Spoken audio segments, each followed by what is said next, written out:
left at the age of 2 and I was living in Nigeria.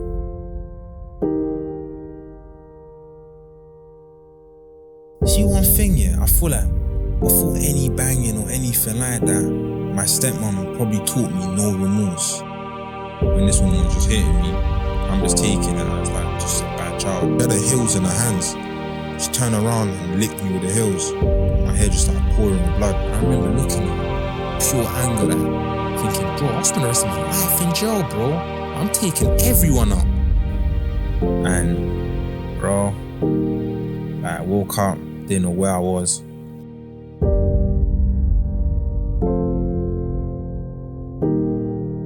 Hello and welcome to another great episode of GloTalks. While some stories shake us, others redefine survival. Sosa Henkoma is living proof of resilience.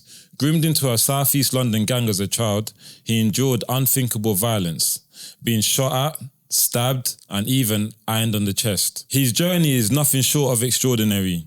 After breaking free from the cycle of trauma, Sosa now mentors at-risk youth, educates law enforcement, and is pursuing a degree in criminology, sociology to drive real change. This isn't just a conversation, it's a wake-up call. Yes, Sosa, thank you for coming to GloTalks today. How you feeling? I'm not bad, it's lovely to be here. Yeah? I ain't seen you for a while, you know, I think like a couple of years. Yeah. I think I went down Woolwich, innit? Yeah, bro, we went to the gym. Yeah, went to the gym down Woolwich. But I'm happy to have you here today. How do you feel about playing a game? You know? Nothing too complicated. It's just a true or false questionnaire. Yeah. Yeah? All right then, cool. We'll get straight into it. That's your board right there. All you need to do, I'm going to ask you a series of questions, true or false. On the board, just write T for true and F for false, and then just give your explanation as to why you've decided to pick that answer. I do have actual answers for these questions as well, so it'll be interesting to see what you've actually written down and why you've picked that answer. Yeah, this is gonna be interesting still. Yeah. Okay. Cool. Let's go. So your first question is: once involved in a gang, leaving is nearly impossible. True or false? You put true? Yeah. Why did you put true? Because even if you leave, that whole survival never leaves. So no matter what, like obviously for me, I feel like people can say, oh yeah, you've walked out, everything's cool, but really and truly your enemies don't have a sign out or clock out point. So you're always going to be in survival. So you never actually leave. The answer that it says here is false. While leaving a gang can be challenging due to threats and social pressures, it is possible. Many individuals have successfully exited gang life through support systems, personal determination, and community programs. This is like from government websites. You know, like they're going to make change possible. 100%. Second question. Social media has no significant impact on gang-related activities. True or false? Why'd you write false? Well, false, yeah, because like I said, it's like raw. If now, like you get embarrassed, you can play that down back in the day because obviously that's not on Snapchat, Instagram, Facebook, whatever it is. Yeah. Now, if that goes on Amdra's Bay or something like that, right, you feel like you want to ride out, bro. Yeah. Like literally, no matter what. Yeah, it's true. It says here false. It says social media platforms have become tools for gang members to recruit, communicate, and escalate conflicts. The reach of these platforms can exacerbate gang violence and complicate law enforcement efforts. Yeah. I'll ask you two more questions. Okay. The criminal justice system effectively addresses the root causes of gang involvement. True or false? I think this black one needs to be changed. Why'd you write false? Because obviously the criminal justice system is mainly focused on the surface level, never the root.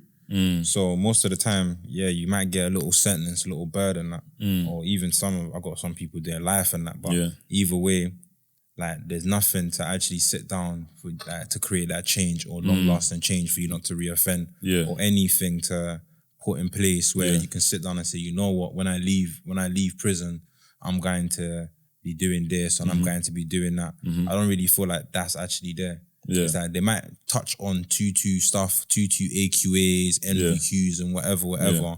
But really and truly, when you come home, some people don't even know how to do a CV. Some people don't know how to do certain things. And like even like simple things like applying for even universal credit or something like that. Yeah. They don't know how that system works. Yeah. You know what I mean? So it's just easy for you to just go back in your mindset and think, straight away, boom. Yeah, I agree with you. The correct answer is false. And it says the criminal justice system often focuses on harsh measures rather than addressing underlying issues such as poverty, lack of education, and mental health challenges that contribute to gang involvement. A more holistic approach is needed to tackle these root causes. And for the last question, gang members often provide a false sense of loyalty and brotherhood that is difficult to break once ingrained. True or false? True. True. Why'd you write true? Because I'll say like, once you're locked in, you're really locked in. Yeah. Like it's like not even a sense of, I feel like it's not even a sense of like, they're creating that. It's what they believe. Yeah. Do you know what I'm trying to say to you? Yeah. It's not actually them creating, it's what they believe. And obviously, what people need to understand is when it comes to especially trauma, it's like, if now your trauma is poverty, like growing up in a poverty or something, that type of environment, and then obviously you're older is the same, it's just trauma bonds. Like literally, and that trauma bond sometimes is very much strong. Yeah. Where it's easy, it's like very much hard for you to break that. Yeah. It says here, true, gangs offer a sense of identity and loyalty that many individuals find difficult to relinquish, even after realising the harm it causes, which makes leaving the gang extremely challenging. Yeah. You agree with that? I agree. Was that me done with the games? Yeah, you're done with the questions. You're done with the questions. Oh, like, yo. Guys, if you have anything to say based on the questions I've posed today, feel free to leave a comment down below. Yeah, bro. So obviously I know you, I know your story, but there might be some viewers today watching this that might not necessarily know who you are or know your story. Tell us a bit about your early life. Tell us a bit about how you got involved into like grooming gangs essentially. I'll say my early life was kind of like, was different. Obviously me, I didn't really understand, I didn't have certain things. Like, so growing up, like my mum left at the age of 2 and I was living in Nigeria. And obviously when you're living in Nigeria and your mum leaving, obviously your grandma steps in place. Yeah. And obviously you don't really understand the losses that you've taken or how they affect you. Yeah. And then after that, my father came. And then when my father came, it was then a fact of he came with a new wife, which was my stepmom. And then obviously straight away they got married. When they got married, he moved back to the UK. And when he moved back to the UK, it was then obviously bringing me over so I can be reunited with him. Yeah. And obviously my stepmom done that. And I'll say coming to the UK, like for me. How old was you? I was 8. You was 8? Yeah. Okay. So for me, it was like, blood, this is different. Yeah. Like I can't believe like not only that, I'm coming, obviously, you know how it is from Africa, coming over to Europe. Like it's like you've hit Las Vegas, you hit the jackpot. Yeah, of course. Obviously, for me also was then having that family, mum and dad and everything else, which I never had. Yeah. So I was looking forward to all of that. Yeah. But shortly after coming to the UK, obviously that was short. Like that, the enjoyment was shortly lived. My stepmom became physically and also mentally abusive towards you. Yeah, so I was just getting licks left, right, and centre. And obviously, growing up in Nigeria, and that, if you do something wrong, you get a hit and that. Naturally, you know what I'm saying to you. So you think you're a boom, but when obviously for me, when this woman was just hitting me, I'm just taking it as like I'm just a bad child. So already from young, I had that thought process. I'm bad. That is bad, yeah. Like so then, like it got to a point where I remember we moved from Kent to Southeast London. Oh, so when you first came from Nigeria, you was living in Kent? Yeah, I was living in Chatham. Like, and even then, going into school there, I was like the second black child in that whole school.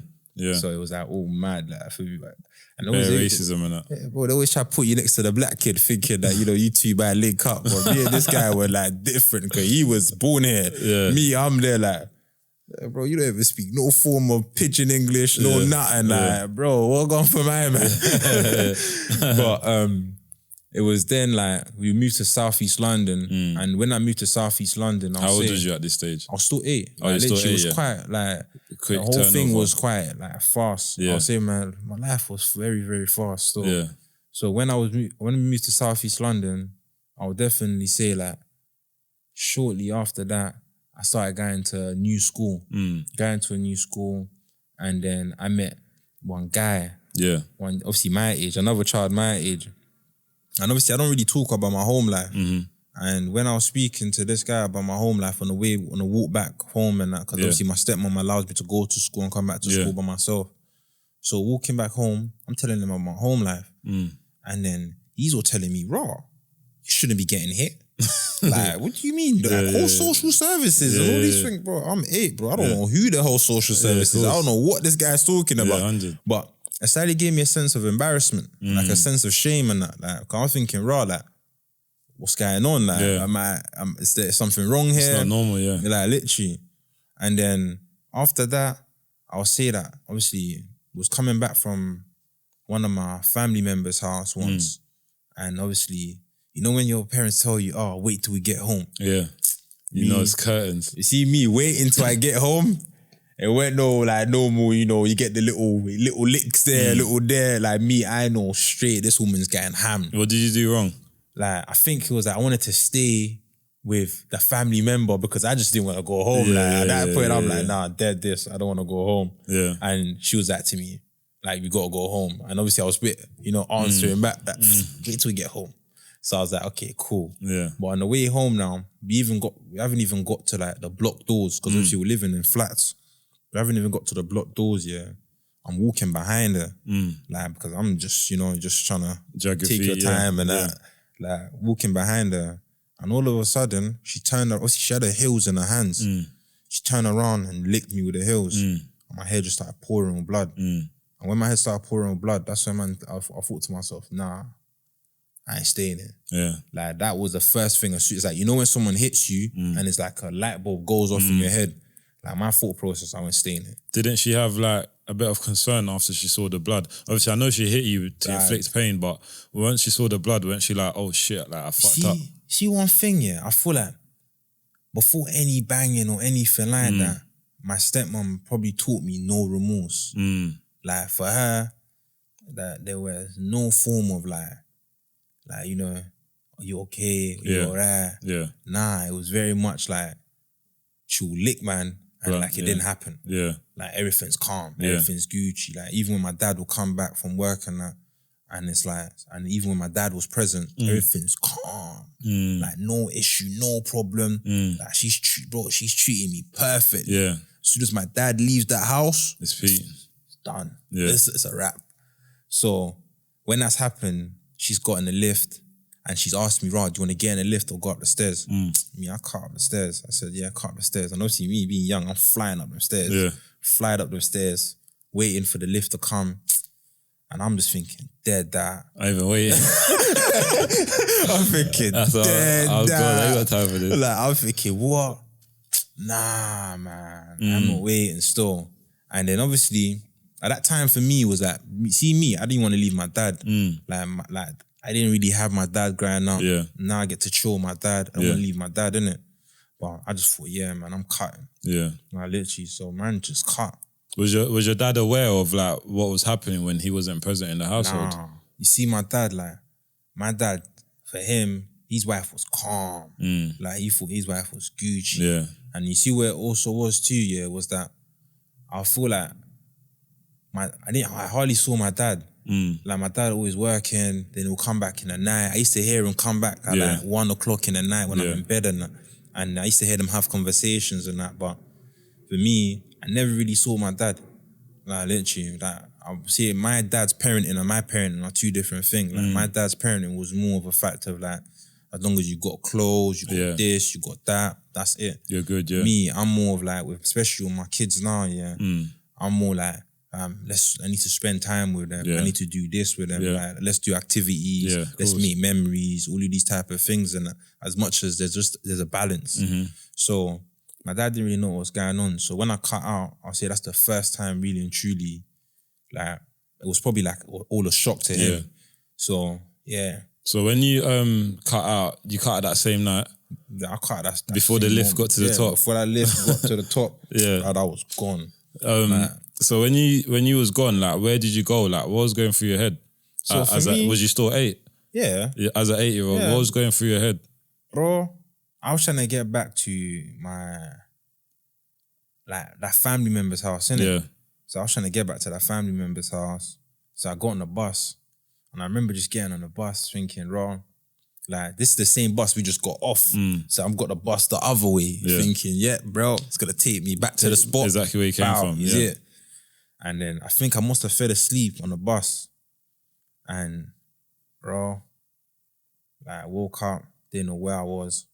Cause obviously it was a 177. So I ended up in Elephant and Castle. Yeah. And then, raw, after ending up in Elephant Castle, I went to a couple cab stations trying to figure out where I was, ask people like for help and that. And then straight away, they just literally, I remember one time one of them called the police and before I knew it, the police came, grabbed me, and then literally it was like a fast track to social services. And I'll say that's how my life in the UK started. I was still 8. Like before I was still 8 when I went into care. Yeah. When the police approached you as a 8-year-old boy, did they treat you like an 8-year-old boy?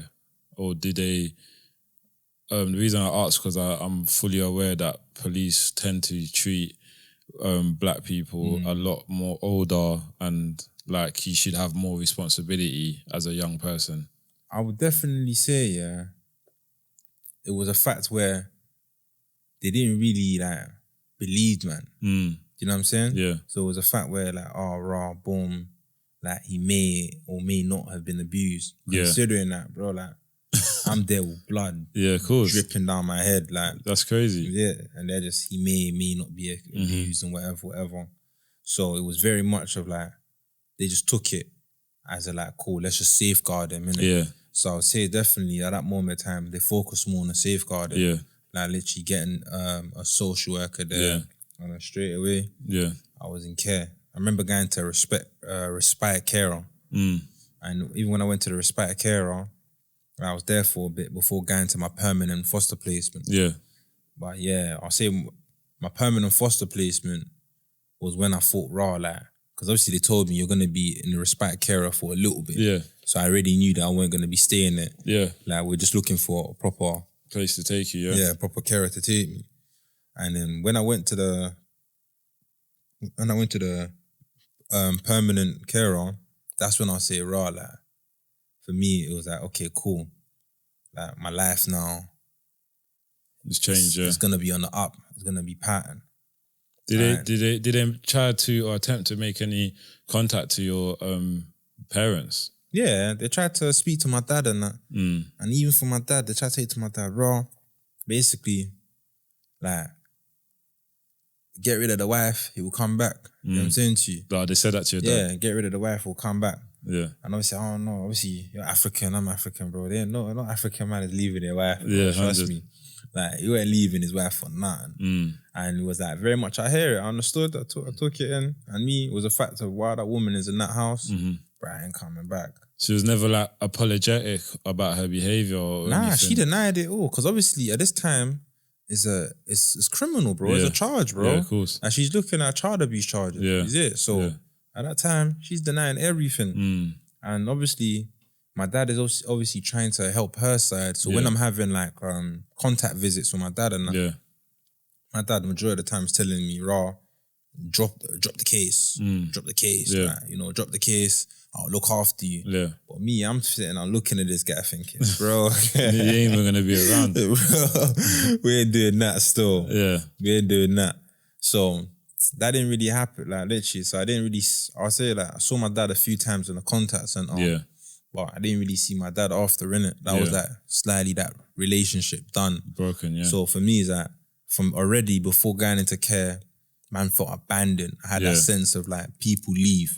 Like it don't matter about who they are or what they just leave. Yeah. So I took that in there. Then I would then say going into care, that's when it got really peak and that. So take me through that. Obviously, you got into care at a young age. The way you've ended up going into care is not pleasant to hear at all, being abused by your mum and literally leaking out blood. So when you went into care, your mindset must have been like survival mode. Like, this is me, like, do or die. But what was your experience like in the care system, like from early stages?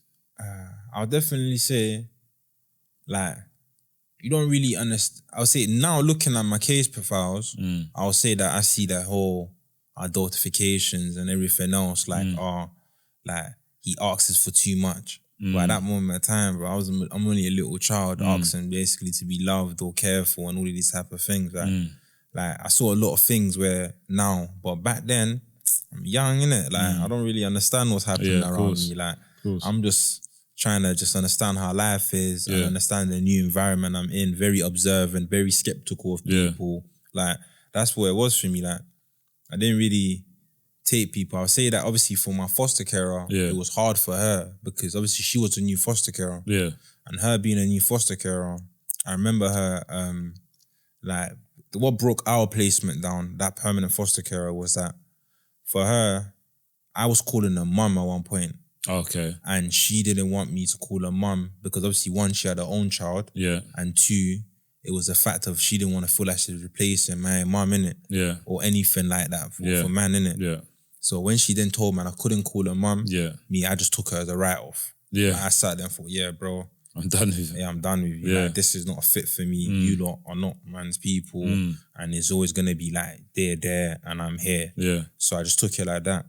Then after that, I'll say that obviously I was introduced to her wider family members. And when I was introduced to her wider family members, that's when that man really, like obviously a nephew, that was man's family. Like, who introduced you to your wider family members? My foster care, innit? Introduced me to her wider family members. Oh, her wider family. It's not actually your direct family. Me, I don't really have family still. So introduced me to her wider family members. And that's when obviously I met her nephew. And I'll say then, like, he was more of a brother than my foster carer. Than anyone else. Foster carer's son. Like, he's it. So for me, like, all of that in school, because you see when you're in school, and you speak different, you look different, and all of that type of things, bro, them kids are vicious. So when I say bullying, bro, bullying on 100%, like, bro, you're fresh off the boat.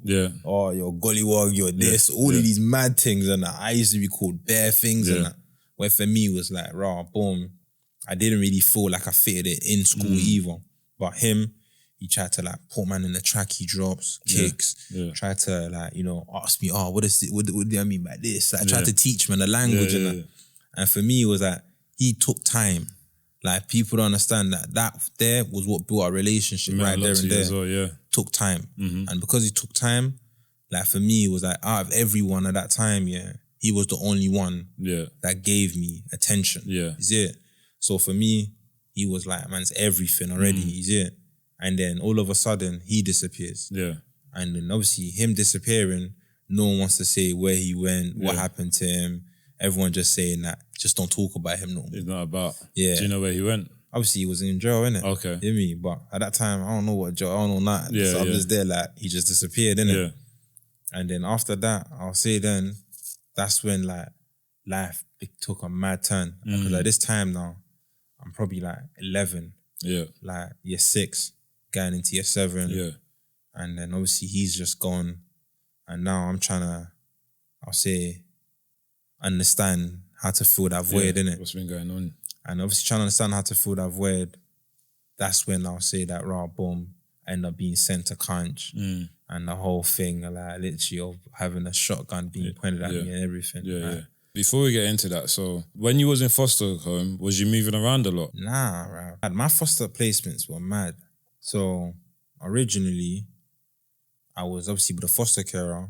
Then after I was with a foster carer, I was then living, obviously, social services don't know any better. And obviously everything else now is a lot more improved than everything else.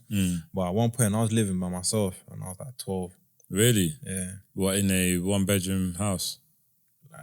More than one bedroom, but was the only person living there with Yeah. no adult supervision and anything. I was That's just there. crazy. Like, literally. That's crazy. So after foster carer's nephew's gone into custody, obviously you didn't know he was in custody, but Yeah. when he's gone into custody, how did you actually get into like county lines? So I'll say, raw. For me, it was an accident. I would say, mad, it's an accident. Yeah. Like, people don't understand. It was literally an accident where it was like, fam, I went like a normal summer, going to the park. Yeah. Obviously, my birthday is in May. So man got the BMX. So I got a BMX with the stump thing in the front and the thing on the back. Yeah. Me, I'm like thinking, yo, I'm the hardest you right now, bro. Riding my bike and that, loving life and that. And then obviously, man, end up meeting youths in the park. They're just on this chilling thing, like chilling, cooling. And then they just said to me, raw, boom, would you, let me use your bike. That's how it first started. Let me use your bike. Yeah. And me, I'm thinking they're gonna rob me. But they're a bit older than me. So I'm just straight away thinking they're gonna rob me. Yeah. Like, and obviously, I ain't trying to let go of this bike right now. So I'm like, nah, you can't use my bike. Yeah. And then one of them just said to me, raw, boom, take this parcel and go deliver it to, obviously, when you come out of the park on the other exit, go straight up. Yeah. Number 10, innit? Just go deliver it there. Yeah. And me, I'm like, calm, say less, bro. Cool. Jumped on my bike, went up there, delivered it, came back with cash. And I'm like, yeah, cool. Then obviously, boom, next day come. Obviously, asked to do a bit more doors, done that. Next day come, more doors. Yeah. And gradually just built a lot more, you know what I'm saying to you? Then man moved out of the park. Then when man moved out of the park now, that's when I was introduced to their elders and that. Like literally, because now we're just about and that. Introduced to their elders, man was told, go away for a week. Yeah. And I said, bro, I can't do that. Yeah. It's mad. Then I was told, cool, you know what? Go away for a day. It's like chilling in the park with your boys, innit? Go away for a day. I'm like, calm. Say nothing, like. So, boom, I remember being in a whip all the way back to Kent. So imagine I came from Kent, I'm going back to Kent. Like, is that where the phone was, Kent? Huh? Is that where you was? That was the spot, innit? Yeah. That was the spot. So, obviously, I was on the way back to Kent now. And going to Kent now, I'll say raw, every man was in the whip. Like, imagine a 7-seater. Like, there's 3 of us in the whip, 3 young boys in the whip. Yeah. And then 4 olders in the whip. Like, boom. Like, by the time I got to my spot, everyone's been dropped off. And there's only man in the whip now. Yeah. So I'm just there like what happened to chilling with my friends? Like, what happened to my friends? My friends are gone now. Yeah, of course. So imagine, obviously, boom, got taken into an addict's house and a drug user's house and straight away, being in a drug user's house, it was a bit like, that's when I thought, this is a bit weird. Yeah. But then, I'll say what then gave me the biggest red flag is when I was being taught how to bank. Yeah. Like, literally, that's when I thought, right, this is weird. Like, literally, this is weird. But obviously, at that time too, it's like, man, I don't know where I'm going. I don't know what's happening. I just know that, I'm just in Kent now, innit? Yeah. And then, obviously, I was told that they were going to come back that same evening and didn't come back. Yeah. And I was there for like another 3 days till I was run up on by another gang. Yeah. And when I was run up on by another gang, it was my foster carer's nephew, like his friends and that. Oh, they run up on they run up at that spot. At your care home? Nah. So I was in the spot. So I was stuck in the spot for like the elders were meant to come back. Imagine if it was on a Monday. They said they were gonna come back on a Monday. Yeah. But instead, now it's come to Wednesday. No one ain't answering phone. Yeah. But either way, that drug users keeps on coming and coming and coming. So you're still just I'm still out there, still doing what I'm doing. And then obviously man's main instruction is don't leave the house. Like you just stay in the house. Yeah. So obviously with that, my man, obviously on the 3rd day, boom, the house was run up on. And when the house was run up on, and it was literally a knock on the door, and that the drug users went to go open the door. And me, I'm thinking, right, it's the oldest, and I'm going back to the ends. Yeah. But instead, man just see my man being escorted with a shotty being pointed at him. Oh shit. And man just thought, okay, cool. Yeah. Like literally at that point, that's when I thought, yeah, this is Pete now. Yeah. But even then, shotgun started pointing at me. And obviously my man noticed who I was, ask man questions. And obviously, bro, we all know, growing up in the roads and that, there's no snitching. Yeah. But these time, man's 11 and that, and I don't know nothing about roads. So I'm telling my man everything. I'm telling them, bro, like, I came in this day. Yeah. They said they were gonna come get me. Yeah. They didn't come get me. Bro, I've been eating this for these 2 days. Yeah. I don't even like this no more. Yeah. I'm just telling them everything and anything, innit? Then, obviously, my man agreed to take man back to the ends. So, cool. Then, on the way back, there was 2 parcels that man had. Obviously, man had the peas and I also had the food. Yeah. So I'm asking him, what do I do with this? Because at that moment in time, I don't even know what that is. Yeah. So I'm asking him, what do I do with this? And he's like to me, keep it. Yeah. I'm like, mad, but I don't know what to do with this. Yeah, innit? yeah. So one of them took the pack. So took the pack with the food in it. Cool. When that's happened now, I'll definitely say like for me, I'm thinking nightmare done, everything Gucci, guarantee year 7, starting fresh, pattern. Yeah. Then in that starting year 7, I'll say I was grounded too, because obviously when I went back home, obviously I was reported missing and everything. So because I was reported missing, and obviously they asked, man, where did I go? I'm just like, I went to go chill with my friends. Yeah. So missing episode is one of the main things people don't understand. Like, they just think, he's just at a friend's house. Yeah, it's calm. It's chilling, it's calm. But that's also a sign of like exploitation. So me, I just said I was at a friend's house. So everyone just left it. I was grounded, went into year 7. And that's when I started getting phone calls and that. Like, bro, if we don't get a pack back, we don't get our bread back, you're finished. Yeah. Like, literally, you see your foster carer? Finish. Finish, yeah. You see you see your brother? Finish. Yeah. Everyone is finished. Yeah. So me, I'm just taking it as, right, my life is in danger and everything else. So I remember reporting it on a looked after child review meeting. Yeah. But this is why I say the Monday Slavery Act was introduced in 2015. Yeah. So at this time, social services and everything else, they didn't know how to deal with exploitation and all these type of things. Yeah. So for them, this can't be happening to you. Like, you're only young, you're only a child, that can't be happening, da-da-da-da-da. And then them saying that now, me, I just took it as, raw, boom, they ain't listen, they ain't gonna hear. Yeah. But to me, in my head, another like light bulb moment, raw, these lot are my savior. They came to the spot, they grabbed me, brought me home. Yeah, like, they looked after me. Yeah, like literally. So me, I'm going back to them now, saying to them, yo, like, what's going on? Man's being threatened, like, and you lot took the pack. I want, like, help me figure this out, innit? Yeah. Imagine going back to them, and blood, my older just turn around and that. They said to me, bro, I ain't even gonna lie to you. Either way, they're gonna smoke you, bro. Like, either way, right, they're on you. Smoke you, yeah. Like, they're on you, innit? But what, boom, here's a machine. Like, bruv, you can make sure you're good, innit? You see it? Yeah. And I was given a revolver, 380, innit? Like, literally. And I was like, proper like the first ever like gun I've ever fought. In like year 7? Yeah, that was like year 7. So for me, it was like, okay, cool.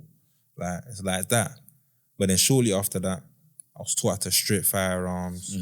Then I was taught how to, obviously what I thought was colour coordination when I was there first in Kent and that.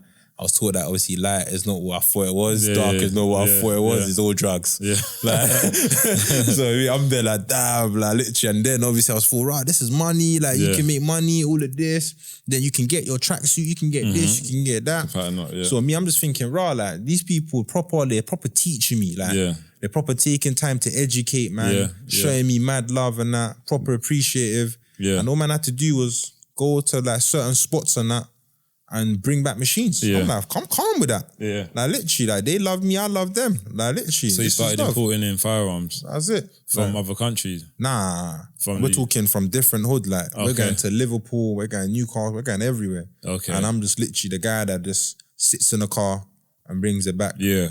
So you was actually importing like firearms from Liverpool to London, Manchester to London, Scotland to London, this and that. Like as a young boy, did you realise like the significance of what you was actually doing? No. Like to man, it's like at that moment in time, my main focus is to people please.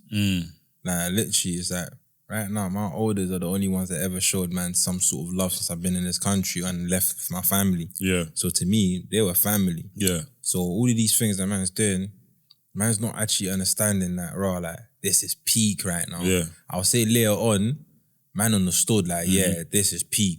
But at first, it was a fact of like, cool, like when I was being taught how to strip a shorty and put into 3 places, I'm just there like, normal, innit? Yeah. This is literally, okay, cool, he does it, so I can do it. You know what I'm trying to say to you? And then it's like, oh, cool, you got to put it here in the vehicle, put it in this place in the vehicle. So I'm like, okay, cool, like, normal. Yeah. And it's like, to think about it, like, you're just putting things in vehicles, like, literally taking things apart. Like, literally, remember that like, kids have Lego bricks. Yeah. Like, literally, take the Lego bricks apart, put it here, put it here, get in the car, come back, and I blend with the driver. Like, literally, I just blend with the driver. Normal, come back. It was normal to me. Like, every day was a normal thing. How long did that last for?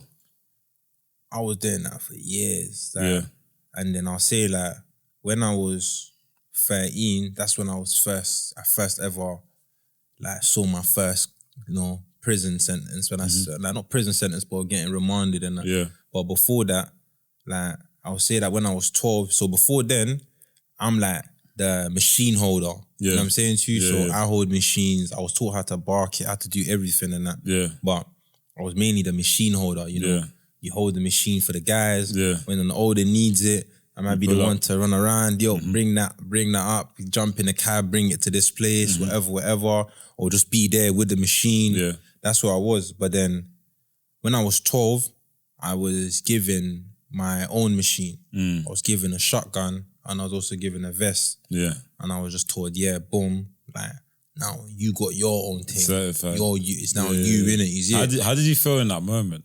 Like you've been awarded with a shotgun and a vest. You know what's mad, yeah? I thought privilege. People don't understand that. Like, for me at that time, it was like, imagine like your siblings and that, and it's like they trust you now. Like before you're holding their stuff. Now it's like they trust you now to have your own. They're like, raw, like, this is crazy. Like, literally. And I was very much like, I remember like thinking to myself, raw, like, I can't lose it. I can't, like, I need to make sure that, raw, like, it's always there, like, always on me, like, literally, because before then, it was a fact of, like, make sure you have a shank on you. Like, that's what it was for me. Before that, well, like, make sure I part the machine off, but make sure I always have my shank on me. That's something I was told, like, I'll probably say, like, from the first week of being on that block. Like, so, everything was normal. So, having a machine was normal. Like, the vest, normal. Like, I never left my house without a vest. Do you feel like because you had to run away from home at a young age for safety, do you feel like it made you more vulnerable to like exploitation? And grooming? 100%. Yeah. Because I experienced a lot more childhood traumas, like from not just the loss of my mum, but also the loss of my dad, and also losing the first mother figure I had too, which was obviously my stepmother, even though she was abusive. Like 100%, it made me more vulnerable to like the need of family, the need of belonging into something where you feel loved, you feel valued, you feel cared for, you feel respected, you feel all of these type of things, you feel kindness and all of that. So for me, when these lot are just showing me too kindness, too love and everything else, it's like, bro, I'm like, it's like, when it can be literally 1% to me is 100. Like, I'm taking that 1%. That's the thing, like a lot of people outside of that bubble, they don't realise like how intense things are when you're actually in that type of environment. Would you say that going through what you went through kind of like prepped you and trained you like ready for war? Yeah. I'll definitely say the abuse from my stepmom slightly made me numb to people. Like, and also like even harming people. Like, to me, it was like, I hated the world before even actually experiencing, actually seeing the world for myself. It was more of a fact of like, my stepmom, she slightly turned man a bit different. And then obviously losing family members and everything else, to me, you can be here and you can be gone. Like, this is normal. Like, literally. So it was like, I was very much used to that type of life. Like, literally. And I'll say violence. Like, my stepmom, I remember the worst abuse I got from my stepmom was she heated something metal and licked me with it. And to this day on, I still got scars from it. You see it? So for me, it's like, cool, like violence, abuse, all of them things there. It's made it normal. Naturally. obviously, I went jail for human trafficking, modern day slavery. When I was 20, someone who was 17 was working for me and got on the train and blah, blah, blah. But could you tell the audience like how easy it is to actually be trafficked yourself without actually knowing you're being trafficked? Because it's like, it's so normal where we come from, innit? It's not even trafficking. It's, fam, for us, it's a cycle. And that's one thing I've always said, like literally, even when I spoke to some of my elders now, I've always said to them, bro, it's a cycle that needs to be broken. Man don't understand that we're a victim of our environment. And because we're a victim of our environment, it's easy for us to like literally normalize. It's literally normalized. Banging is part of banging, like literally, bro. Because I'm not able to give a young person any other opportunity because this is all I know, I'm going to give them all I know. And that's what some of these orders were like. Obviously, don't go to some orders. Telling them though, my G. Sweet boy. Prefer. Don't worry, we'll bust it, man. Inshallah.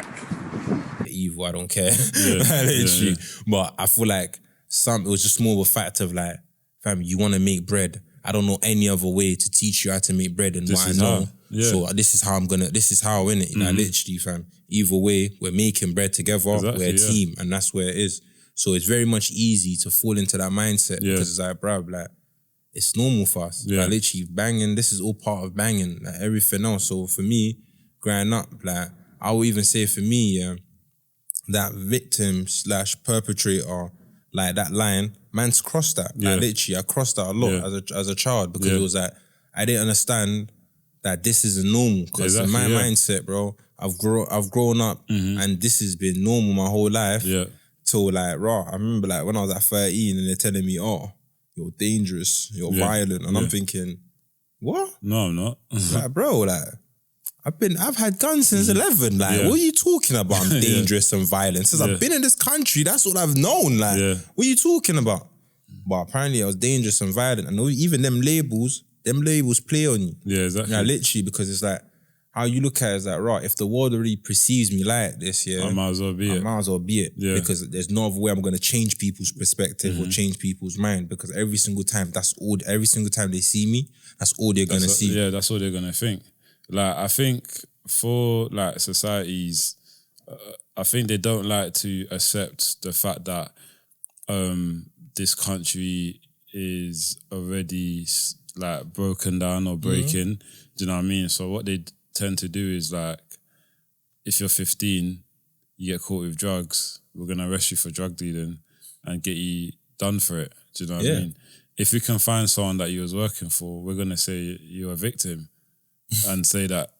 But it's very much backwards because no one looks at the like I said earlier on, it's always surface level, never underneath, like literally. And even, like I also said, with the criminal justice system, if now you send, let's say, like, cool, man goes jail for Monday slavery and trafficking, there's nothing to actually tell me that what my life has been and I've classed as normal is not right. Because you haven't showed me any different in jail. Exactly. You just put me in a room and then literally release me after and telling me now, don't reoffend. Like literally, like that makes no sense. Like, I don't understand I don't even understand like why I'm here. The only thing I think probably is a drugs bit. Like literally, I don't think the other bits are wrong. You know what I'm saying to you? It's true, bro. It doesn't make sense. And even if you look, like, this is especially for professionals, like when I deliver training to professionals, I tell them, right, cool, let's take a 15-year-old child in this country and let's put him in, like, let's say a civil war in a different country. Him arrested with a firearm or anything like that, he's a child soldier. Him arrested doing anything like mad, he's a child soldier. Any case that's brought to that child, as long as involved in that civil war, whatever's going on, he's a child soldier. But in this country, quick, straight up, arrest him. Literally, slap him in jail. He's a criminal. He's dangerous. He's a risk to the public. All of these type of things. But then, if you really want to break down the whole system and everything else, it's like this too. Cool. You have to be 18 to buy cigarettes. You have to be 18 to buy alcohol. You have to be 18 to buy a lot of things in a shop or be in a lot of places. But you ain't got to be 18 to go to prison. Because why is that? Because apparently you need to be responsible to buy all of these things or to be in these places, but you don't have to be responsible to hold a criminal charge. Yeah. Like, It's crazy because I think the law is that you have to be 11 to be able to deem like responsible enough. but for a criminal charge. Yeah, for but a criminal charge. even then, your brain is not fully actually fully grown. Yeah. Like, and even then, like, depends on how your circumstance, your environment is. Whatever you class as right or wrong might not actually be what the public actually classes right and wrong. Yeah. Because if now a young, like, literally, even with the ACEs, it says that if you have 3 or 4 ACEs, it's more likely for you to be involved in a in a system, like in any form. That's the criminal justice, the care system, or the mental health, whatever it is. If you have 3 or 4 ACEs, bro, growing up in the hood and that, brother, you already have more than like 6 ACEs, bro. Listen, squad, listen, SE fucking 7s, yeah. What's finest, cherry boys, do it, you know, baby, but silence. Let's get add up the snap to you, come on. Like, literally, fam, single parents household, like, literally, fam, seen an abusive partner, seen this, seen drug seen abuse. all this, everything in your area alone. So already, like, you already have your circumstance environment's already failed you. Yeah. And you're already gonna fail, bro. Like, literally. So it's like right now you have to now basically defeat all odds against you. If you go into the army, they put you through like trauma when you leave. Like, do you know what I'm saying? You get counselling, you get this, you get that, you get all the support. Even if you go to jail nowadays, they ask you, are you an ex veteran? Yeah, they ask you, are you an ex-veteran? And if you look at the box, it says, are you an ex-veteran? Yes, you are. No, you're not. I asked one officer one time, I said, what difference would it make if I put yes? They're like, oh, you'll get loads of different support. You know what? You see the baddest fucking guy? I'll probably say to all the baddest guy to the what, bruv, you're an ex-veteran. Because really and truly, with the environment that you're growing up in, it's a war zone, bro. Yeah, exactly. It's a war zone. And they're offering these services to ex-veterans in prison, and then normal criminals who are in prison, it's like they shouldn't have trauma. They shouldn't have problems, you know what I'm saying? And if they do have problems, we don't even care. We're going to give them a big number anyway. That's you know what I'm saying? And I feel like that's where society fails us, because they don't look at like street stuff as like real life trauma. Nah, to them, it's like you inflicted on yourself. Yeah. But then what, and obviously for me also, like what I like about now is that a lot of it with everyone now understanding where it is now, a lot of like even the bill, the criminal crime, I can't remember what the bill is called, but it's coming out next week. I was on BBC yesterday. You know, I said it's BBC yesterday. I was literally like, boom. And even that's due to spreading awareness. Yeah. Where young people can't be criminalized and all these type of things normal.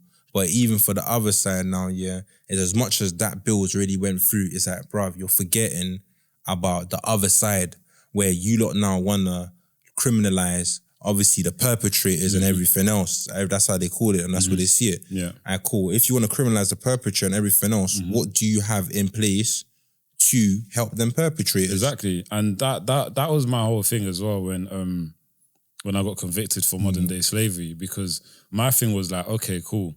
You're saying there's a victim on my case. Yeah. But what have you actually done to support the victim then? Yeah, nothing. Like, what have you actually done? You haven't moved them house. You haven't put them through counselling. The state is saying you're a victim of being trafficked. Yeah. Do you know what I'm saying? That alone should hold some sort of trauma. What have they done? Nothing. All they done was convict me, close the book, and move on to the next person, and convict them, close the book, and move on to the next person. But these people that the state is labelling victims that need support, what are they actually doing for them, for their family? Because they still live on that same estate. Yeah. They're still around that same people. Their parents are not moving out. Do you know what I mean? So what kind of victims are these that they're not getting the support they need? It's the same. It's like with other charges and that, like, and there's a victim. It's quick for them to put that whole support around that victim because they know how to deal with it. But you see, especially with this now, it's very much on the fact of what they don't understand is that most victims of child criminal exploitation are not going to speak out because more or less for them, it's that, like you just said, nothing happens. Yeah. And because nothing happens is that I'm still gonna be in danger. Yeah. Like you said, if they're still living on that same block, cool, you might be in jail, but that does not mean everyone else around ain't gonna go spin that yard and that, like, literally, and handle that. It doesn't make sense. It's just like, like, so what's the point of speaking in the first place? Yeah. Because you're not able to give man that wraparound support. Exactly. And it's like, even with like agents, like agency and that, it's like, cool, like, we are the perfect person to speak to these young people. But really and truly, at one point, you lot were the wolf at the door. Yeah. So really and truly, they don't want to speak to you. They want to speak to people like them. Yeah. Like, that's why for them, it's like, this person is making so much changes. Yeah. For man, it's just the fact of like, I understand how it is to like let you be like having these services, trying to come and say that they're there to help, but me not understand what that help looks like, or what actually is. Yeah. Because most of the time it's just, we're gonna do this and we're gonna do that, but nothing actually gets done. Like, you can call us and you can call us for this or call us for that, but you can only call us between 9 to 5. But my life is 24/7. I mean, I could be at risk at 1 a.m. in the morning, but I can only call you at 9 to 5. Yeah. How does that make any sense? Leave a voicemail. Literally. How does that make any sense? Yeah. I feel like this country is more focused on numbers in terms of like, okay, cool. How many people we got going into prison this year? Okay, cool. What? Not enough? Okay, police needs to get out there. Do more stop and search. We need more numbers in prison. It's more about numbers still. Like, how many people are actually receiving aftercare once they've been through trauma, e.g. being shot, being stabbed? It takes people like us that's been through these things to then come out and have to make some sort of foundation or make some sort of charity to support our own. Do you know what I'm saying? Because the government, the only thing they do is either prison or not prison. Yeah. That's it. It's very much, obviously, because me studying criminology and sociology, and obviously looking at the criminal justice system from way back, it's focused on punishment. Yeah. That's why in my head, I'm very much on the fact of like, rather, it needs to be destroyed and rebuilt for this generation. Yeah, because it's focused on punishment and not enough rehabilitation. There's not enough support aftercare. There's not even support during. Yeah. Like, man go jail and every day, man's just in the cell. Like, literally. even when I'm you're just in the cell. You're coming out of your cell and you're just on the landing now. Yeah. So there's nothing to actually systematically help you think different. Okay, cool. You're gonna say, well, we offer you lot maths, we offer you lot English, we offer you lot this, they help you lot with employment. First of all, that's the most basics of maths, the most basics of English. There's nothing. But even that though, it's like, cool. A trigger point already can be being in the classroom. Yeah. Like, I'm not a person that, especially I go uni, but even then with my uni, I would definitely say that I don't sit down and take things in the classroom the way I take it outside of the classroom. Yeah. So if not, obviously with uni, these lecturers use bare big words and that. And me, I'm thinking, bro, what's my man saying? Like, bro, pattern up. Like, literally. But after recording that lecture, I can go back home now. Every big word he uses, I just ask for it to be simplified. Yeah. So I can take it in more. Yeah. Like, and that's where it is. Some teachers don't understand that, right? You can put these people in a classroom and say, yeah, cool, that we giving them this and we giving them that. But really and truly, they're not able to take in that information because for them, they're not safe. It's true. Like, they're not safe. They don't feel comfortable. They don't feel any of that type of things. Information for you to actually and truly take information. Yeah. You gotta be in an environment where you are able to take that information. Definitely. And sometimes prison ain't the place for you to be able to take that information. And even then, if not, you're going to do certain things, like install certain things, do things where, cool, this might not be the place for you to take in this information. But these things are guaranteed to get you a job when you come out of this place. Definitely. Like, and then that gives them more of an incentive. Yeah. Rather than it being a fact of this is the past time, now it's a thing of like, cool, if I want to come out and I want to do something with my life, now I'm able to do it by doing this. Like, obviously they have the railway course for some people, but usually you have to have a significant amount of years to have to even do the railway course. Like, for you to do certain things, you have to have a significant amount of years for you to do certain things. But the standard thing is like workshop, and that's like tiling sometimes. And They some got of you them people, teabagging. huh? In teabagging. Yeah, all of them things. Like, Breakfast literally. packs. But even them things there, like you sit down and think, cool.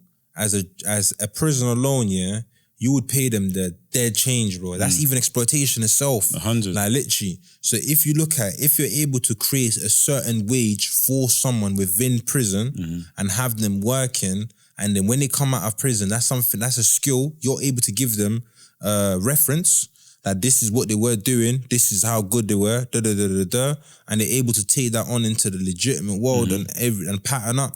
Bro, you see how much you small pattern up more, bro. It makes sense. You know, there's actually a law, yeah. I can't remember the correct wording for it, but there's actually a law that all businesses and companies must support and employ ex-offenders, right? Yeah. It's written somewhere out there, yeah.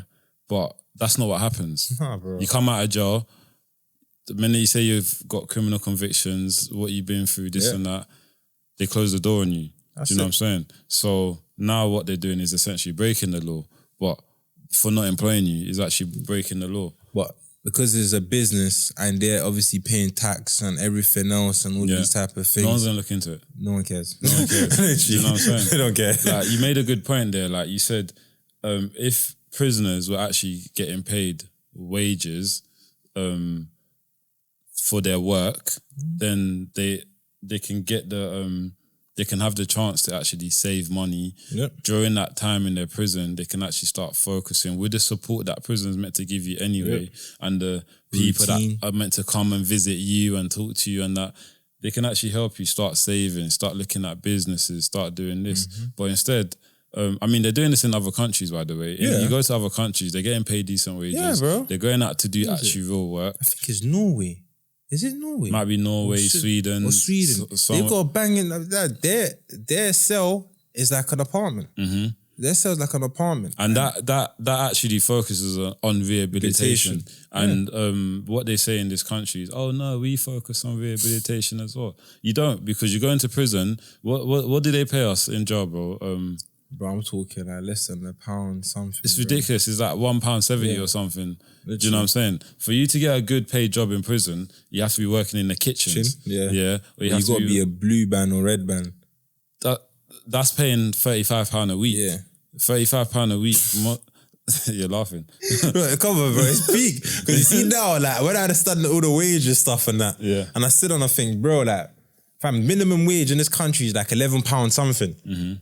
Bro, that's like for 3 hours, bro. You're getting paid a week, 3 hours. Someone's paid, bro. That's exploitation in itself. That's right. Literally. And it's like, how do you expect someone who has come from poverty with nothing, broke, poor, making decisions like to commit crime, to sell drugs, to do whatever they want to do, to then go into prison and just all of a sudden become a better person? How do you just become a better person? Bro, do you know what I'm saying? There's nothing to educate you on that, bro. Your struggle doesn't even stop when you're in prison. When you're in prison, your struggle multiplies. Do you know what I'm saying? If you got kids outside, you got family outside, you got you need to buy a canteen, this and that, it's more stress. So that means if you're not getting the support that you need, all you're gonna do is figure out, how am I gonna commit more crime in prison? How am I going to make more money in prison? You know what I'm saying? You made a good little stack in jail. What am I going to do now? I'm going to come out of jail and flip it. Yeah. Do you know what I'm saying? And everything's all about taking risk. And sometimes the risk that you're taking is like, it's through survival. Yeah. And once you're able to leave survival, that's when you're able to actually sit down and think, cool, you know what? Yeah. Like, I can take smart risk. Yeah. Like, literally. Because for me, it's like, even now, in my life now, bro, like, when I speak to professionals and that, like, fam, I feel like sometimes they think I'm crazy because it's like the way I look at things, I don't look at things as everyone else. So everyone sit down and be like, oh yeah, you know, I'm now doing this and I'm doing that. Like, I look at things like trapping, bro. Like, literally, even creating like my ESC-ish and everything, like I look at it as trapping. It's like, bro, if I'm able to create a banging line where everyone is able to be on that line, I'll have the biggest line in the UK. Yeah. And then having the biggest line in the UK, I'm able to then create more changes and more things. Like, literally make more things for my community, create more opportunities. Like, that's how I look at things. It's like trapping. No, it is like trapping. That mindset, that's what I always say as well, like, to the man them that's outside, like jogging, trapping, whatever, like you can take that concept and put it into anything. Yeah, 100%. Do you know what I'm saying? That Transferable mindset, skills. in fact, yeah, you know, probably like a lot of like normal people that are building their business, they don't even have the tools that the man them's got on the roads. Nah. Do you know what I'm saying? They're not patterning how the work rate isn't even the same. Do you know what I'm saying? 100%. Like the man are 24-hour shifts on the line. Man ain't sleeping. The turnovers, the re-up, the this, making sure everything's tight. The P's, it's a lot to manage. Do you know what I'm saying? That's what I always say to the man, like, if you do have something that you want to invest your money into, just use that concept of how you got to where you are and put it into something legit. Literally, just flip it. Your business is going to fly. Do you know what I'm saying? Because no one ain't got the energy or the determination like man them on the road trapping does. Like they 100%. don't. Normal people are, I'm tired, I want to go to sleep. They look, I'll be on shift for 6 hours. Nah, bro, It's we don't know what that is. Man, they don't know what that is. What that is. What's that? Literally, I'm lying there thinking, bruv, like, how, what? I ain't even done this. I need to get that done. Literally, like, I need to get this done. It's 24s. It's true. You've spoken a lot about like extreme violence. Obviously, you've been stabbed. You've been shot. You've even been you had the iron put on to your chest. How do you think that's affected you? For me, I would say that, obviously, at that moment of time, I'll be real with you, most of my childhood was very much suicidal. And people think like suicide is more of a fact of someone trying to obviously kill themselves or someone harming themselves, whatever. But me, it was it's constantly like, even though I then knew that, these people were bad people, it was like the more that I put myself in danger, the more closer I got to my parents. Because obviously my dad died when I was like 15. And then for me, I never knew if my mum was dead or alive. So for me, it was easier to believe she was dead. You know what I say to you? So for me, like any time and any chance, that man's able to put myself at a position where like I feel like man was going to basically end up being harmed, where I'd die or something. It was very much like I was running at it rather than running away from it. And obviously I only understood that now as an adult. But growing up as a child, bro, like, gang fucking business, niggas know, get it.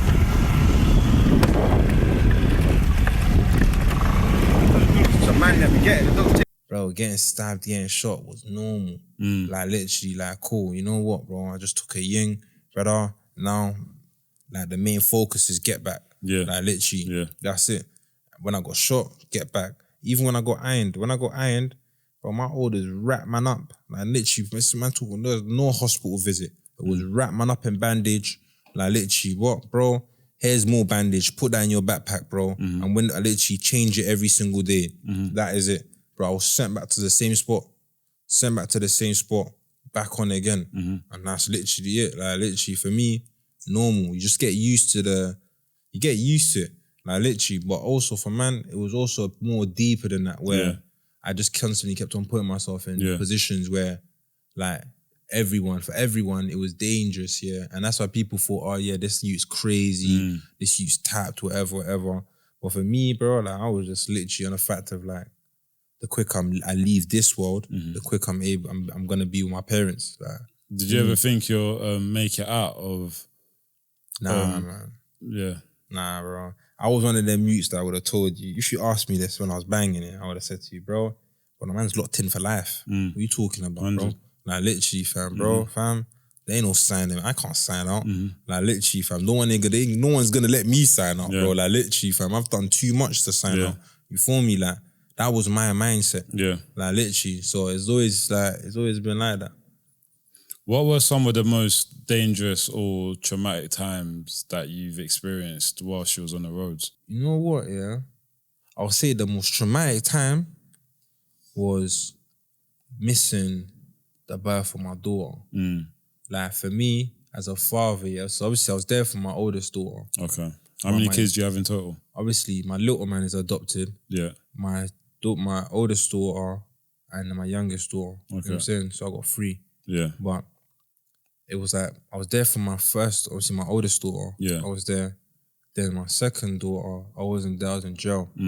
But missing her birth, that hit me still. That hit me on a different flex, right? Where I just sat there and thought to myself, like, fam, like, I didn't want to be like my dad, but I'm not present like my dad. Yeah. Do you know what I'm saying to you? Yeah. Whatever it is, in a different way, Definitely. man's becoming like my dad. Yeah. You know what I'm saying to you? So that one there really hurt, man. Like literally made, man, I'll say even that proper like took a lot out of me. Like literally where it was like, you know, I don't know if man can do another bird. Yeah. Like literally because right, without man's kids, and I was just like, How long did you do on that sentence? I was meant to do a 2.5, but I ended up doing like 3 years and a bit. Double up, trying to triple, go and stay on me, doing rough shit. Like nearly 3 years and a bit. Was that on a 7 or 6? Nah, I got 5. Oh, you got a 5? I got a 5. Yeah. I got 5 to 2.5. Immigration held me. Okay. Immigration held me, and then I couldn't go to no depot center because obviously I was classed as too high risk to be in a depot center. So I had to stay in prison. So it was just like I was just there, like with no release date, just thinking, when am I gonna be home? Why did immigration hold you? Because I'm guessing you was in the care system, right? Yeah. Did they not arrange to sort out your paperwork whilst you was in their care? Nah. Yeah. Nah, that was mad still. They didn't do none of that. So it was a fact of they were originally meant to. A lot of things, like I realised with the care system, obviously, that's why obviously I advocate for it now, but a lot of it was based on the fact of like, it's my fault. A lot of it was like I feel like with the system, no one takes accountability. And that's the real truth. It's like everyone rather blame each other, blame that person, blame this person, or blame the person that's softer they're meant to be helping. No one wants to get in trouble. No one wants to literally take accountability. Yeah. So with that situation, they didn't want to take accountability for their actions, but then it was a fact of like, I'm the one that still to this day on still has to deal with it. Like literally, because even though I was given my status like 3 years ago, like because even when I came out of jail, I couldn't work and study for like 2 years. Yeah. Like that was mad, like literally. But then I was given my status for 2.5 years, and even now trying to renew it, it was a myth. Like it's hard. Like literally, everything's peak. So you got how long do you? So when they give you a status, it expires. Still. Yeah, it expires, and then how you have long? to renew it. Like pretty much. Obviously, I had a 2.5 year status. Okay. And then after that 2.5 year status, I have to renew it. So I was meant to renew it from like last year August. Yeah. Until this day, and I'm still waiting for a decision.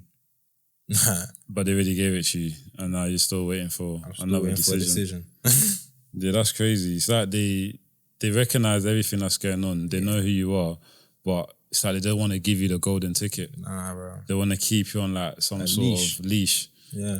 Growing up in the ends, like man grew up on music. Yeah. Like me personally, like any music coming out of Peckham, like that was me. Like I'm talking like, I don't know who was like Stigs. I'm talking Tiny Boost, PYG, Snap, all of that. That was me, like pedal bike, you know, like Hollow Man gigs, like back in the day stuff. But obviously music's had a lot of change over the years. Growing up from the streets and being involved in gangs, what would you say about music and how people see it for what it is now?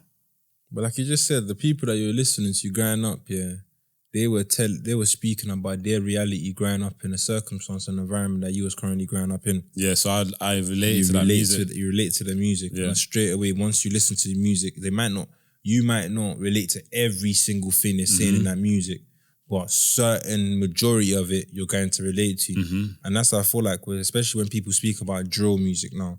Obviously, I would definitely say some of it is a bit like, you're doing too much. Yeah. But most of it from the real rappers, like literally Snap Capone, Tiny Boost. Like me, I grew up listening to A-Rap, like literally. And I felt every single, even though it's from America, but I felt every single bar that guy was saying. Like literally, because for me it was like, yeah, bro, I know how it is to lose people. I know how it is to be on the block. I know how it is, all of these type of things, you feel me? And that's most of these people that are rapping now and obviously spitting some serious drill music, I would definitely say, they're expressing how their circumstance, the environment that they currently live in now. Yeah. And if we want to change how they are doing their music, then we need to change the circumstance, the environment that they're living in.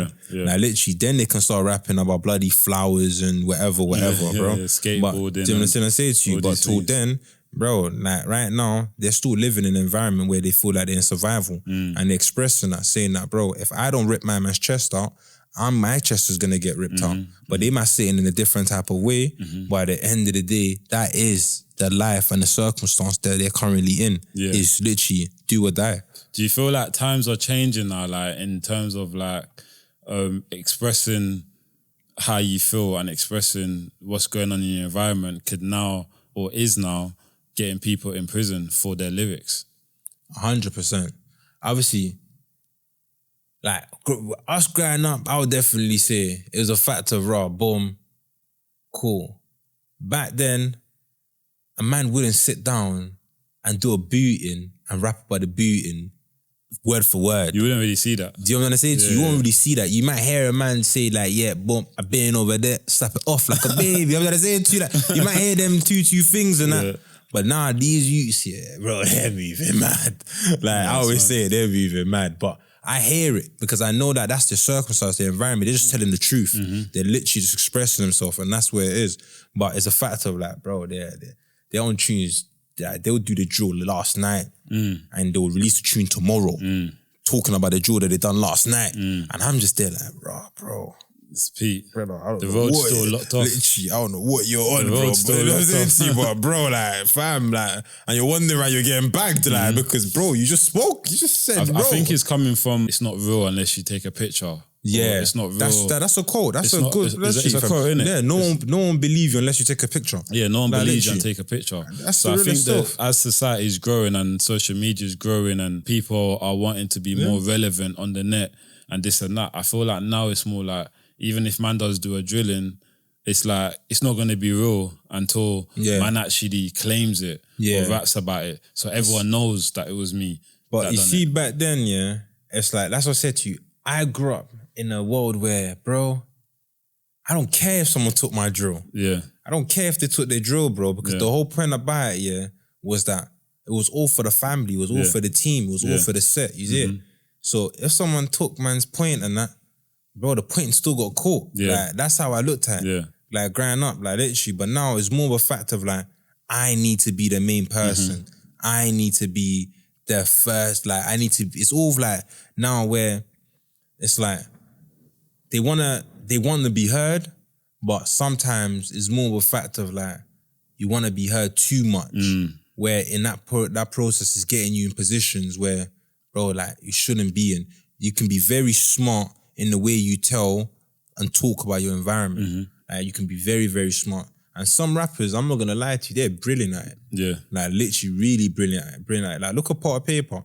Pot of Paper has turned pain into profit. Yeah. Like, that's exactly what he's done. Yeah, 100%. Like, literally, he spoke about his environment, everything that he grew up in and that. Don't get twisted, some people sat down, including the police, like, raw, boom, this guy is glamorizing this, glamorizing that, talking about this, talking about that. But what? That guy's never changed. He is who he is, and he's still 100. doing that. 100. Like, literally, so you gotta respect that. That's true. Big up Pot of Paper as well. When did you actually start to realise that you weren't actually just in a gang, but you was also a victim of modern day slavery? I would definitely say, obviously I was told I was groomed by my solicitor and my psychologist while I was incarcerated, innit? While I was in jail. But I'll definitely say, it was more then when I came out of jail and I was introduced, to my trauma advisor. Yeah. And when I was introduced to my trauma advisor, I remember having a conversation with her and I was telling her, bro, you're basically grooming me. And she looked at me like, what? Like, I'm like, raw, like, well, you're grooming me in a good way, innit? Yeah. I'm telling her in a good way. And then she's like, why do you think that? I said, raw, because obviously, usually, you know, people help you and they want something back, innit? You feel me? And then she's like, oh, I don't want nothing back. I just want you to be the better version of yourself. Yeah. And for me, I tried to work on that every day. But what really gave me the light bulb, was that I had to be taken out of the picture. Where a lot of times I used to think, like, imagine going into training rooms and everything else, and I think, man's an imposter. I shouldn't be in here. Yeah. Like, man bangs, bro. Like, Man, I remember something like my trauma advisor telling me, "Oh, you've got trauma." I was laughing at her, telling her, "Me, you got trauma, but I inflict trauma on people. What are you talking about, bro? Allow that." Like, fam, I remember saying to me, "Cool, let's remove you and let's put your kids in it. If your kids went through everything you went through as a child, how would you feel as a parent?" And I remember looking at her, like, pure anger, like, thinking, bro, I'll spend the rest of my life in jail, bro. I'm taking everyone out. Like, and she's like, okay, cool. Why is it okay for it to happen to you? And that's when it really hit me. I was like, raw, like, we've normalized this whole shebang, bro. And it's like, if now I want to change or I want to create a change within that community, bro, man can't just talk about it. Man's got to be about it. Yeah. Like, literally. And that's how man really sat there and started working and being a better person. Yeah. And I'll say, right, even to this day on, recovery is not like a, snapping the finger and you just recover. Yeah. It's like literally you have to work on it every single day. I make mistakes like literally every single day. But for me, I'm always like self-evaluating it, like, cool, hey, listen, I've done that wrong. Like, how do I fix it? I'm gonna say it to you. Like, and that's why I love the quote. If you see me talking to myself, I'm just having a team meeting. Leave me alone. I love that. Literally. When you received your support for child grooming, like, how did that intervention change your life? I would definitely say, obviously, I'm not saying, you know what, I'll just live or say it, bro. That NRM stuff doesn't work. Like, literally, it doesn't work. What's NRM for those who don't understand? NRM is the national referral mechanism that then highlights you as a survivor of child criminal exploitation or any form of exploitation, you know what I'm saying? And when you go through that, there's two procedures, the positive ground and the conclusive ground decision. Cool. I had both of it. And when after getting both of it, the only thing that was good about it was that I was allowed to be in a safe house for a couple of months. And that obviously gave me a bail address to come out of prison, prison to, because I didn't have no bail address because I don't have family. So when I was given that bail address, it took me out at the end where I met my trauma-informed advisor and everything else. But that's not through the support that I was meant to be given. That's that, bro, being in that safe house, I'll say, bro, like, I was with other people that I didn't really understand, bro. I didn't understand half of the stuff that was going on there. Like, no support. Like, it was just the fact that the people were just there to look after the house rather than man. Do you know what I'm saying to you? So I had the support from outside parties. Like, my probation officer introduced me to my trauma-informed advisor. And then my trauma-informed advisor introduced me to my mentor. And now to this day, my mentor is still my mentor. You feel me? And then even my solicitor introduced me to the Human Trafficking Foundation, who taught me how to be a public speaker and everything else. So it was more of a fact of like the people I already have around, man, just introducing me to other people. And then now me just, like, you see, growing up, because obviously I wanted to people please, I learned to shut the hell up and listen to everything that everyone says. So I learned to be observant and literally read a room. So for me, for the first 2 years of being out of prison, I shut the hell up and I read the room and I sat there, took in all the informations that I was meant to take in, took in all the opportunities that was being provided to me. And then after that, it was then a fact of like, cool, you know what? I have my own little flex now. Now let me now see if I can make a change my way and rather than their way. Like, literally, because I thought like, their way was like very much not gonna work. Because they wanted everyone fits in a box. And for me, it was like, bro, not everyone fits in a box. Like, you just gotta find out what that person needs. And once we're able to figure out what they need, we're able to then move on to their mindset. Because if that person doesn't feel like they have a shelter or they're financially stable or they're gonna be clothed or all of these type of things and that, bro, trying to help them rehabilitate or change their mind or how they're thinking, that's not gonna work. So for me, I focus more on creating opportunities, and after creating opportunities, we work on the other things too. Like, literally, we'll start tweaking it. Because, bro, change ain't gonna happen in a day. But at the end of the day, if not, that person has something to keep them stable and keep them, like, literally pattern, I'm able to then work on the other things mentally with them. But most of my young people that I speak to now, I don't tell them, oh, you were being exploited. I would take in a context of, I take them out of the picture and put someone close to them. And I say, if let's say, your little brother was going through this situation right now, how would you feel as an older brother? And straight away that gets that protective factor of, oh, no, I don't want that to happen to my little brother. So why is it different happening to you? So that changes their perspective on the situation, because once you're in the situation, it's hard for you to see what you're currently going through. So I hope that answers the question. Other things mentally with them. I totally agree with you, and I'm guessing that mindset is probably one of the reasons why you want to use your tools that you've learned from these foundations and charities to help others. Would that be right to say? Yeah. How have you been finding it, like helping others? Like, do you feel like they have been more receptive to you because you're from the roads? 1,000%. I'll say a lot more. I get DMs, I get emails, I get everything. Like literally, I got like young people like will rap to me and I say to them, bro, like show me a different way. And it's like, raw, cool. You know what? Let's work on goals and whatever it is. That's the long term.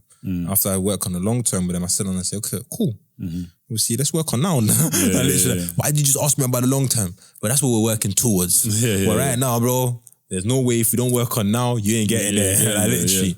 So it's more of a fact, they more take it in now. And like for me, when it comes to services and that, I feel like with services, very much like, come help us. Yeah. But they're not down to really help you. No, they're not. Literally. So for me, it was something I had to learn the hard way too. Like literally, like as much as you want to make a change in that, you got to make sure that every single person that's around you and you're collaborating with aligns with the cause that you're trying to achieve. Yeah. That's true. Obviously, you're now studying sociology and criminology. How does your lived experience shape your academic perspective? For me, it's like, sometimes I'm beefing lecturers on the criminology side, like, because I'm just looking at my man thinking, bro, like, I remember one lecturer was like to me, I've been in a bando. I'm thinking, bro, we probably thought you was the crackhead. Like, literally, you ain't been in no bando. You ain't interviewed the man, them, like, allow that. Like, literally, like, but it's like very much where I feel like, for me, having lived and also learned experience is very much important. Yeah. Like, I definitely believe that because at the end of the day, even though I've lived it, I want to know it from their point of view. Like, I literally understand how the system became the system. I want to, so at the end of the day, if you plan on working or making a change, you've got to understand how they got there in the first place. And that's why I feel like for me, both of it works side by side with each other. Yeah. So, yeah. What are some of the biggest misconceptions that the police and the government have when it comes to tackling gang violence? To them, it's ban everything, that'll work. Yeah. And for me, it's like, that's the most saddest thing. And to them, it's like, lock, like what I was speaking about earlier on, lock all the prison, lock all these people away, lock that people away. That's gonna work. Like we said earlier on, the criminal justice system is don't rehabilitate no one. Yeah. And then even the recent stuff when they're talking about banning knives and everything else, bro, you can ban ZKs, you can ban what you call the Rambos and all of these type of things. But guess what? Your mum's kitchen knife is still accessible.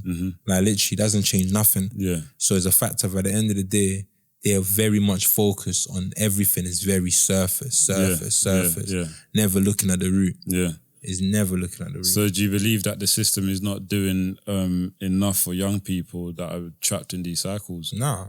It's more, even then, it's like, okay, we gave him a mentor and he doesn't engage with a mentor. One, like, bro, you don't even know if that mentor is the right mentor. 100. And two, even then, he might not even need a mentor. He might need an opportunity. Yeah. Like, literally, but you're just too busy thinking he needs a mentor. Yeah. And that's it. And it's more of a fact of like, services always think that they're right, when at the end of the day, it's that, like, they go home at the end of the day. Yeah. Like, that young person has to live their life. So that young person is able to tell you what they need to survive and cope. And if you actually sit down and actually listen to them, you will know, like, that's what they need. Yeah. But most of the time, it's like, we've given him everything that he needs. No, you haven't. Because you haven't even asked him, what does he need? Yeah, you haven't asked him. Like, it doesn't make sense. They just provide a service and like, this is what we provide. Take it or leave it. How do you define modern day slavery? Like, in your opinion, what should be the biggest focus in raising awareness? I would definitely say, one thing that's always stuck with me is each one teach one. And that's the same thing on the block. Like, literally, if we're able to change what we class as normal and able to actually challenge that, then we're able to make a lot more changes. That's what I believe. It's challenging what we class as normal. What are we growing up? And now I would say even that it's not just in the ends, the system has allowed that to happen. Yeah. Like literally, they've encouraged it to happen. Yeah. And if now we're able to challenge that, and everyone's able to take accountabilities, including services and that, 100% that'll work. And also when it comes to spreading awareness and everything else, especially when it comes to like even schools and everything, it's that raw. Like from year 6 and I teach kids about emotional intelligence. Yeah. Like bro, I didn't understand most of my traumas. So when like, they're telling me I got anger management and I got anger problems, it was just labels to me. Yeah. And then it was like, raw, my elders are telling me, you're angry, squeeze the trigger. Like, okay, cool. Like, do you know what I'm gonna say to you? I found a different way to release my anger and release my stress. And it's the fact of if now I was taught that from school or safer environment, that would have been so much better. Yeah. Because then I would have felt a lot more safer to cool, like I speak to that person, understand it from this way, understand there are different ways to handle your feelings. This is what you're currently going through and everything else.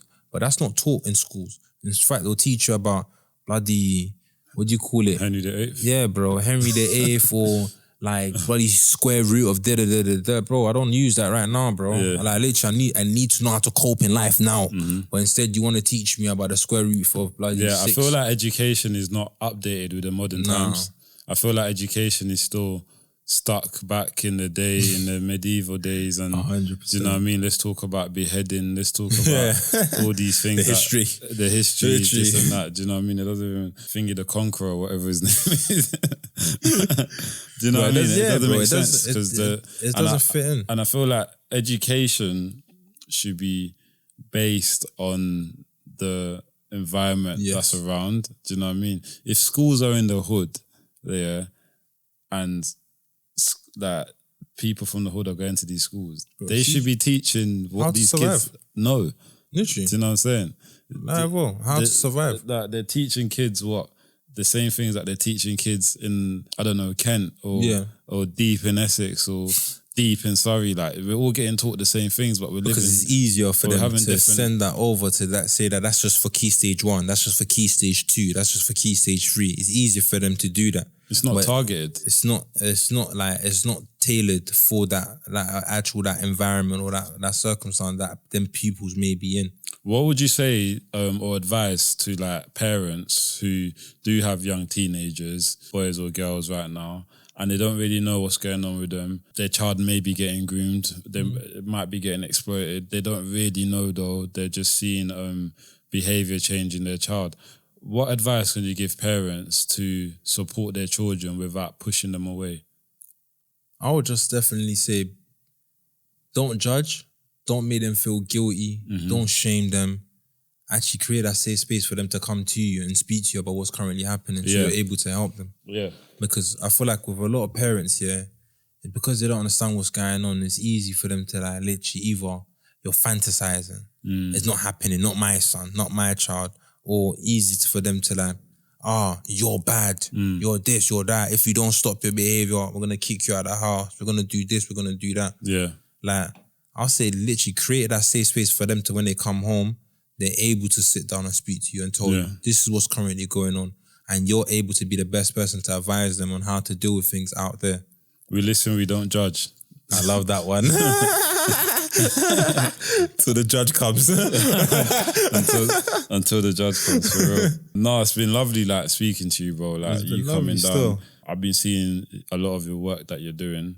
And it's very positive, like, do you know what I'm saying? And it's very, what's the word I'm looking for? It's very refreshing to see that someone who has come from your background, have been stabbed, you know, I can relate, you know, have been shot, have been ironed, all these things. These are things that I hear going on in my hood where I've come from and this and that.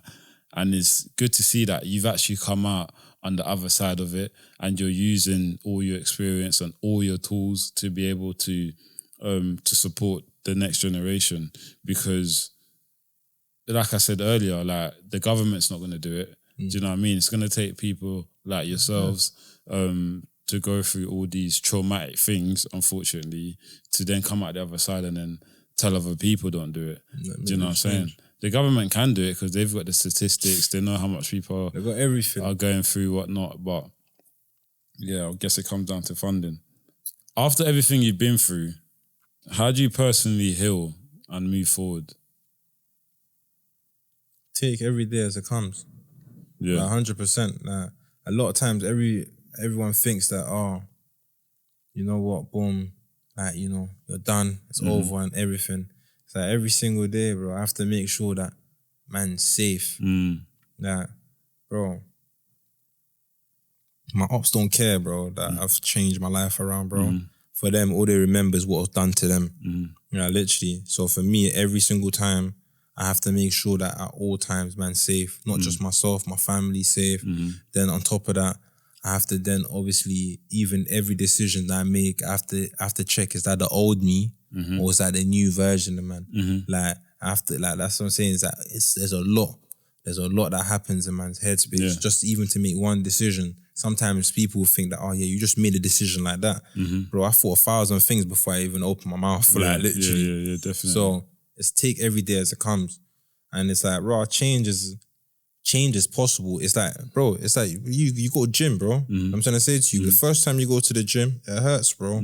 Like, literally, fam. And bro, you don't want to go back to the gym the next day. Yeah. The second time, still hurts. But by the time you get to the fifth, sixth times and that, it becomes more of a routine and becomes normal. Yeah. And that's the same thing for change. Yeah, definitely. It's like the first time you do something out of your normal, it's going to be like, rah, this is weird. Do you know how many times I sat down and thought to myself, bro, like I remember like when I first started this and these people were paying me like a pinky. Yeah. And I thought to myself, bro, I can go here lick right now and I'm up again. Like, this is dead, bro. I ain't trying to do this. Like, but for me, I had to constantly tell myself, there's a bigger picture. There's a bigger vision. There's a bigger I didn't know where I was going to be. I didn't know I'm going to be doing half of the things I'm doing now. But I just believed that there's a bigger picture and there's something there for me. And now, bro, kept on. Now I feel like, bro, you know what? I would never say I've escaped the hood, but I would definitely say I'm in that process of trying to escape the hood. Yeah. What would you say to your 9-year-old self right now? I'll tell him keep on going, bruv. Yeah. I'll tell him, bruv, like, because everything that I've been through makes me the person I am now. And even for me to be able to speak about and also make the changes I'm able to make now. So for me, I will never tell the young version of me like, oh yeah, try to change this or do this or do that. I'll just tell him, bro, fam, there's a light at the end of that tunnel, 100%. man. Soldier up and get on with it. 100%. And for the young people who are currently in the situation that you and me once was in, what would you say to them right now? I would definitely say to them, you're not alone. And in you not being alone is a fact of there's always help. And even when it comes to help, like, Rav, it might not be in the system type of way, but there are people like, man, there are other people that with lived experience who are willing to help and help you understand how to escape that environment. So, yeah. Yeah, I hope they really do take you in and what you're saying, because you really are someone who has lived experience. You really are someone who has done your thing, like banged your thing, done, like, do you know what I mean? Like, so it's not even like you're coming from a point of like university or school or like some nerd on the block or whatever, like, do you know what I mean? It's low. Do you get what I'm saying? I know It's important that our young people, our next generations actually hear it from people who has actually done their thing, because there's a lot of people now who hasn't really done anything, but because of like luxury goods and money and things like that, people get confused and start thinking that they bang their thing and they're the main, but it's really not that. So it's very refreshing to hear someone that's actually done dirt to be sitting here now and advising young people to go down a different path.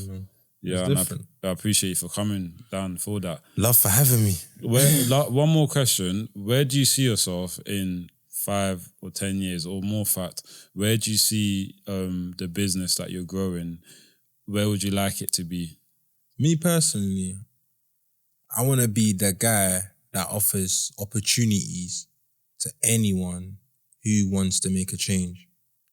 Like, it doesn't matter what circumstance or what environment you're from, or what if you were at risk or you're already being exploited. I don't care, bro. If you're from the hood and you need help, I want to be able to do that for my community. Like, even if it's young people, I remember like back, like before I went to college, people used to get paid to go college. I remember that they used to get money to go college, and They don't do that they anymore. don't do that no more. Okay. And for me, it's like, bro, like I would love to do that for young people, like literally, or even to the fact of just work hard, get to a position where I can tell young people, bro, bring me your GCSEs, I'll give you 5 bills. Like literally, fam. I want to be able to do so much more for that community, like literally for the next generation. Yeah. And also like create the next leaders. That's one thing for me. I don't believe that in my time I'll be able to make that. I hope I'm able to, but I don't really believe I'll be able to make that impact that I want to make.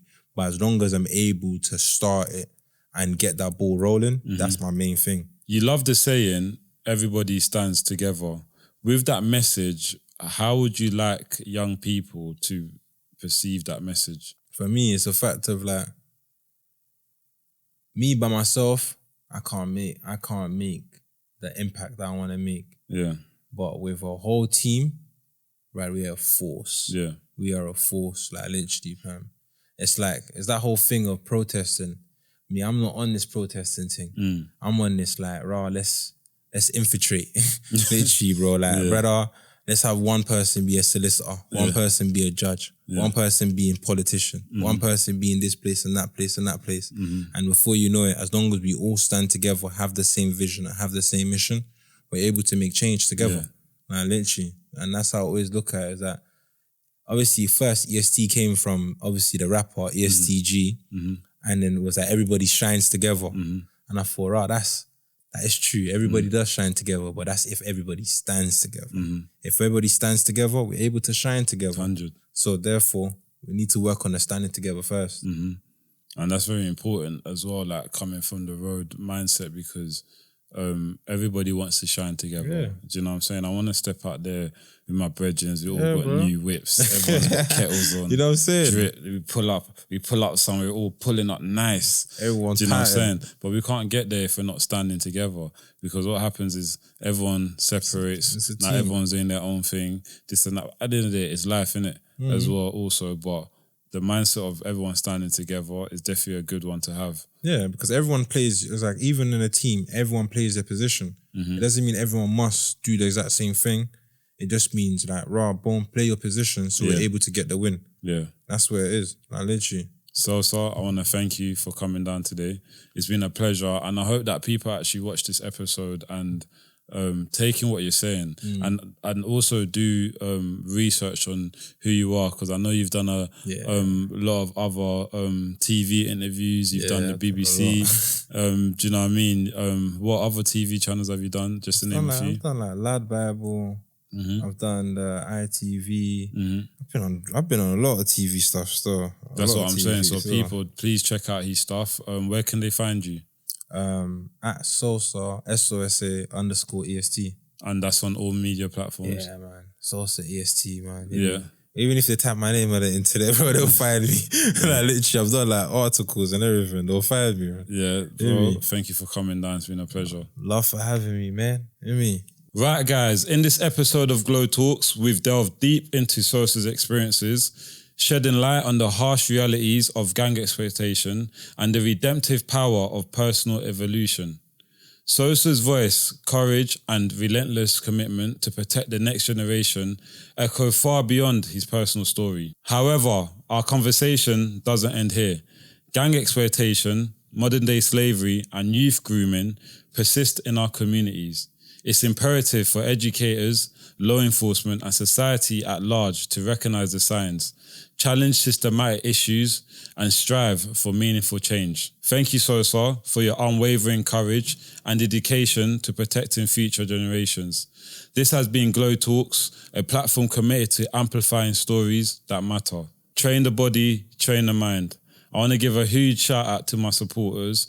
Thank you to everyone that's been subscribing to my channel. Thank you to everyone that's been liking, commenting, sharing. It has not been going unnoticed. I appreciate it all. Let's keep the movement going. Please subscribe to my channel. Train the body, train the mind.